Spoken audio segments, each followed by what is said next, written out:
Welcome to Virtual Concert Hall's live music channel. My name is Chris Au, and I have with me the co-founder of Virtual Concert Hall, Anna Ospenskyle, and we will be your host for today's show. This is part one of the documentary of Beethoven Symphony No. 5, written and narrated by Lawrence Rapchak, created by New Media Productions Worldwide and Virtual Concert Halls, and also produced by Architects of Music. This incredible collaboration has been possible because it is our absolute passion to be connecting musicians and the audiences in real-time music performances and live programs from entire globe.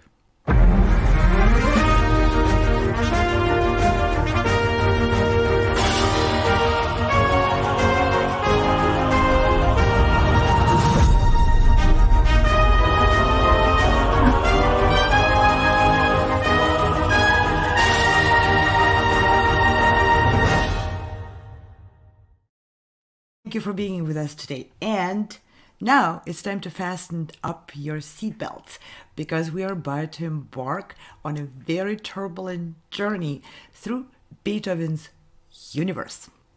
And without further ado, let's roll!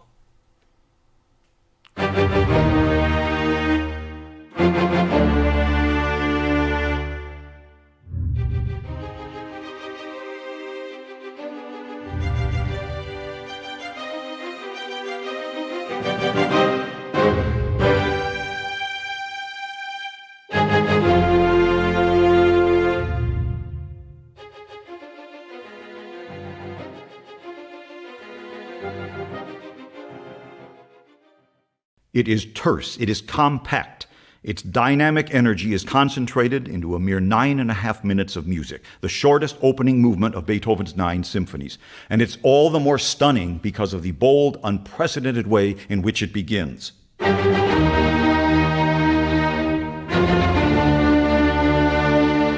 Known to practically every living being on earth, it's that powerful.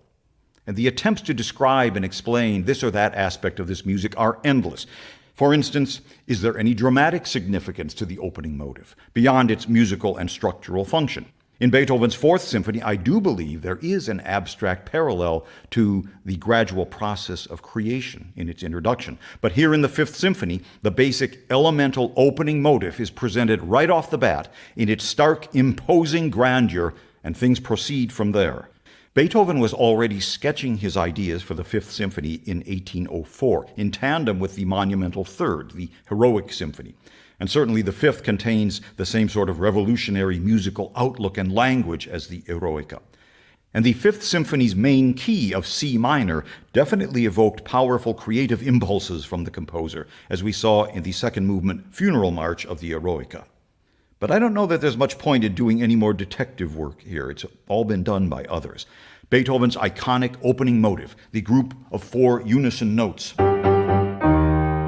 is not something that he necessarily invented for this symphony. Beethoven used this same basic motive for the first movement of his great Fourth Piano Concerto, which also appears in the same sketchbooks with the Fifth Symphony, the same 4-note pattern.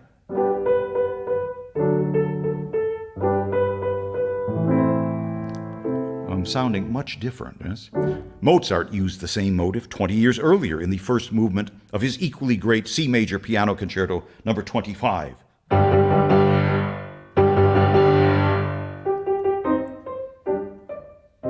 In fact, there's nothing that unusual or profound about this motive itself. It's actually very unremarkable. It's how Beethoven used it. Recently, the theory has been floated that Beethoven was inspired by a post-revolutionary work by Luigi Cherubini, who was part of that big public oratory movement in Paris, his Hymn au Panthéon of 1794. And this type of work, as we've seen, definitely influenced Beethoven's heroic style. The passage in question in Cherubini's work is very brief. The men's chorus quickly exchanges a similar 4-note motive, da-da-da-da-da-da-da-da, sung to the words, Nous jurons tous le faire en main. We all swear with sword in hand. And here it is.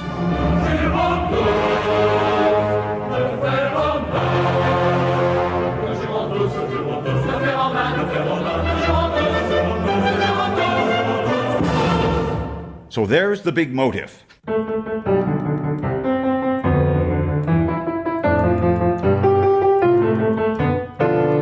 Here's the passage again.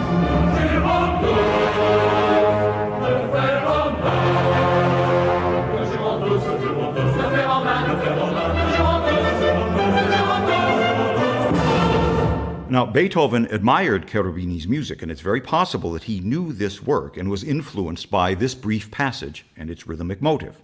If I were really interested in doing some imaginative detective work, I might cite the resemblance of this basic sequence to this opening motive from the introduction to Beethoven's Fourth.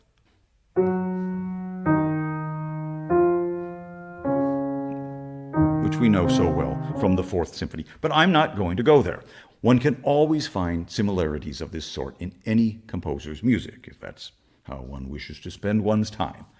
The fact is that Beethoven's bold, arresting four-note motive is a power-packed introductory gesture played in unison and octaves. This motive becomes the single unifying building block on which this first movement's architecture is based. So let's examine now in detail the amazing exposition of Beethoven's masterpiece.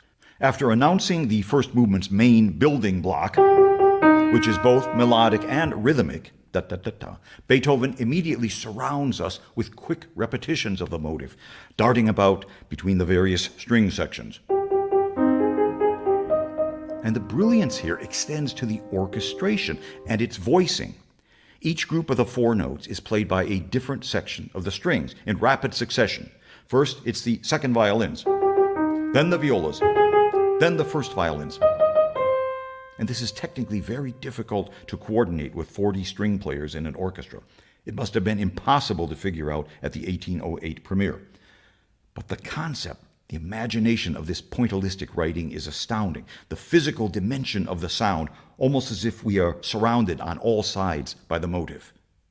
But let's back up. The main motive itself, it's four notes, and the first three short notes are all the same pitch, right? And the fourth note, the long one, is a third lower, an E flat. Then in a parallel sequence, the next three quick notes are F, and the fourth, the long one, is D. And this is all the tonality Beethoven gives us. It's all unison and octaves. There's no harmony anywhere. And you recall how, in our episode on harmony, how our perception of isolated notes changes depending on its context. So what key or tonality are we in here? Maybe it's the key of E flat major. It could be, because then the F and D would do this. Well, we know, of course, that it's not E flat major, it's C minor, both of which contain these pitches. But audiences hearing this opening passage didn't know. It's too disorienting, which is part of the power of this opening. So now, as the music continues, we quickly grasp not only the tonality of C minor, but the music's rhythm and its phrase structure as well.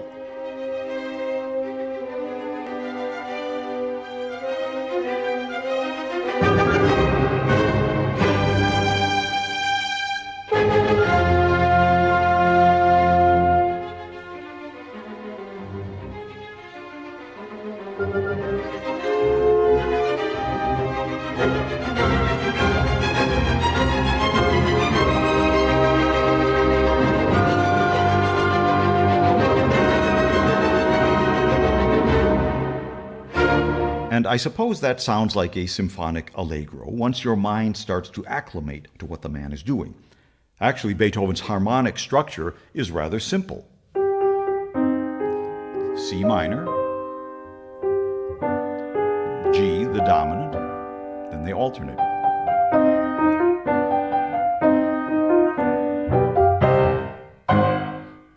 And cadencing here on an isolated G, the dominant of C minor, which allows us to quickly get our bearings before Beethoven hurtles ahead. The motive repeats in a big unison, now clearly suggesting the key of F minor. And the scoring is now heavier and more powerful than the opening, which is odd, as is the tendency of this first movement to veer harmonically to the key of F minor. As we know, the harmonic axis of tonal music is the tonic-dominant relationship. In C minor, that would be the tonic, and G is the dominant. But Beethoven emphasized F minor, which we refer to as the subdominant of C minor, which we'll talk about in another symphony.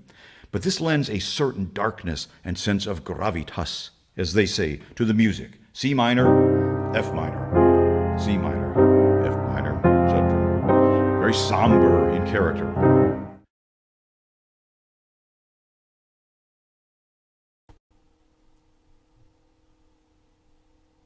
Well, I just can't wait to hear the rest of it. That was incredible.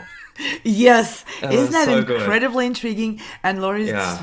Rapchak is an absolutely phenomenal narrator. We're so proud to be the young, small musicians-led company back 2 years ago to be selected for this absolutely astounding project by the Architects of Music. Wow. And what's amazing is that his voice is so intriguing. And then the content of what he's saying is also so vibrant and alive. It's really well done. I'm amazed. That's right. In the past, only selected few people who happened to live in Chicago and who happened to be in the vicinity of the Symphony Hall and able to get the tickets to the Chicago Symphony could hear this incredibly really magnifying voice of Lawrence Rapchak giving pre-concert lectures for the Chicago Symphony.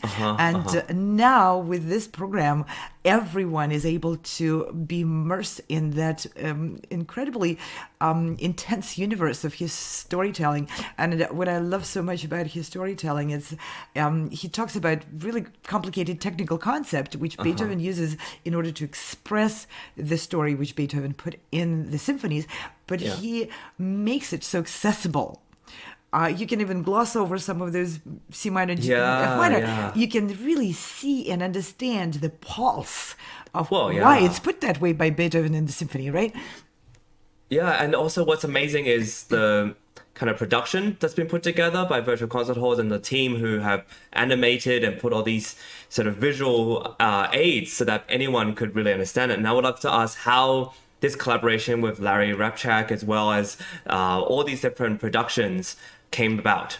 That's right. Well, thank you for that question, Chris, because this was, you can call it strike of luck or a moment of, God's vision or whatever.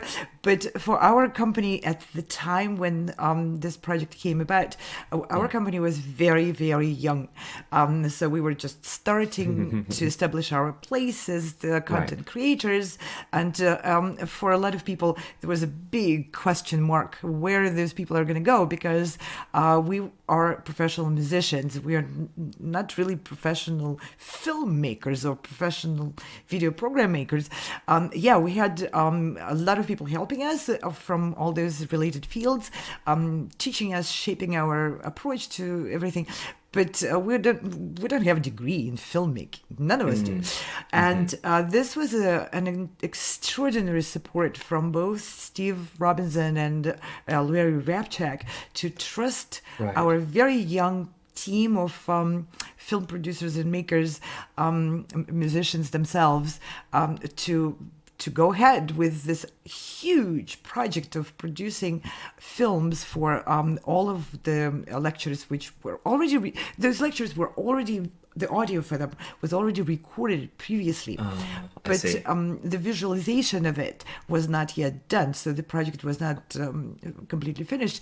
And so we produced a sample, presented it to Steve Robinson and Larry Rapchak and the sponsors of these programs, and waited really nervously for a few months for the decision.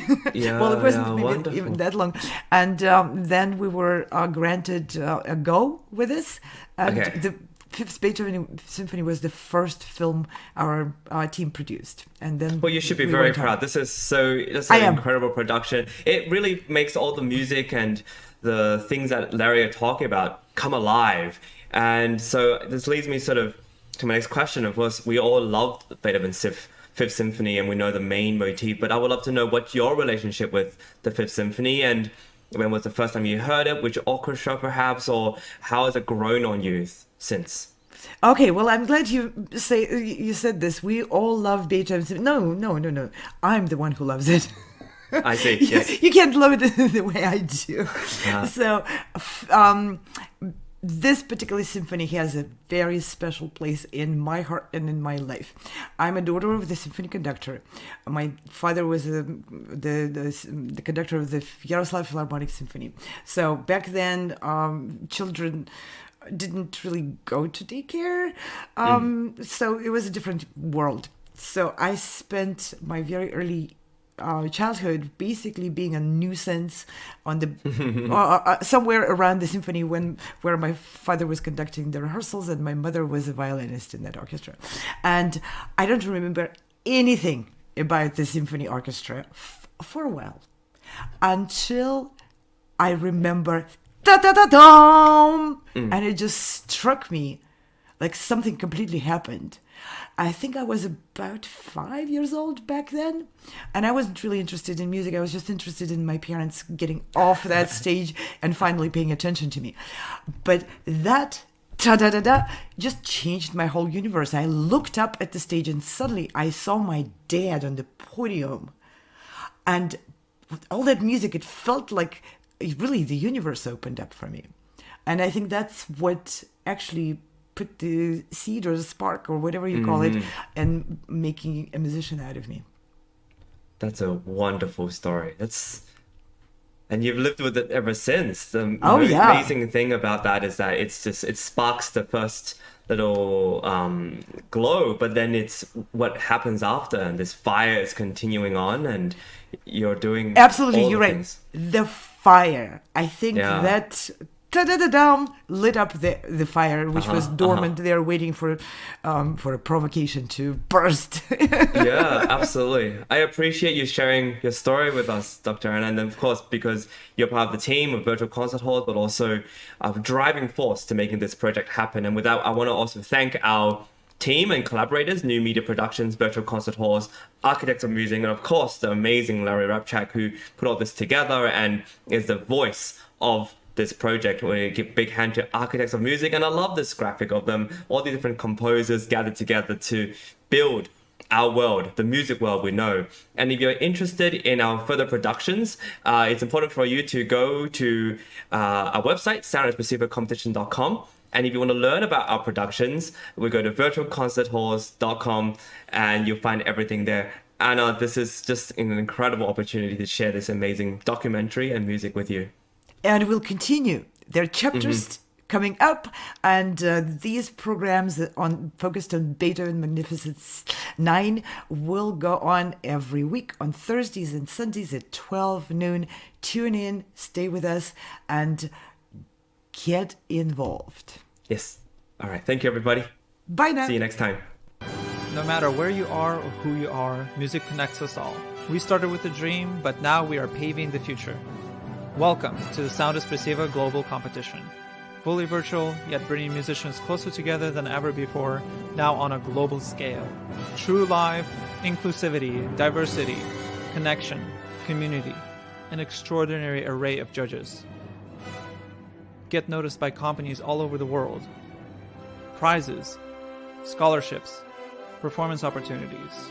Apply to be a part of the most exciting congregation of artists like nothing you've ever seen before. We guarantee quality and leave no musician behind. We can't wait to hear you on the virtual stage.